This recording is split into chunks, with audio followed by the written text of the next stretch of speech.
त्रिपादश्यामृतं दिवि त्रिपादोर्ध उदयितपुरुषः पादोषेह भवतु नः ततो विगम्बग्रामशासनानशने अभि ततो विराड जायत विराजो अधिपुरुषः सजातो अध्यर्चत पश्चात् भूमिमथो पुरः तस्माज्ञा सर्वहूता ऋतः सामानि जग्निरे छंदा गुंसी जग्निरे टाका टाका जो टाकायचं ओम भू स्वाहा ओम भुवा स्वाहा ओम स्वस्वाहा ओम भूर्वस्वाहा ओम भू स्वाहा ओम भुवा स्वाहा ओम स्वस्वाहा ओम भूर्वस्वाहा।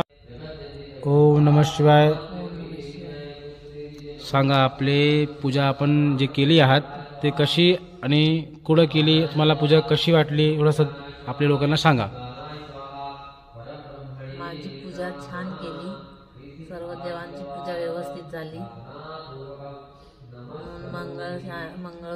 मंगळदोष कालसर्पदोष यांची पण पूजा व्यवस्थित झाली। बरोबर, म्हणजे असे जे आपण विधी केले तुम्ही पूजावर प्रसन्न आहात ना?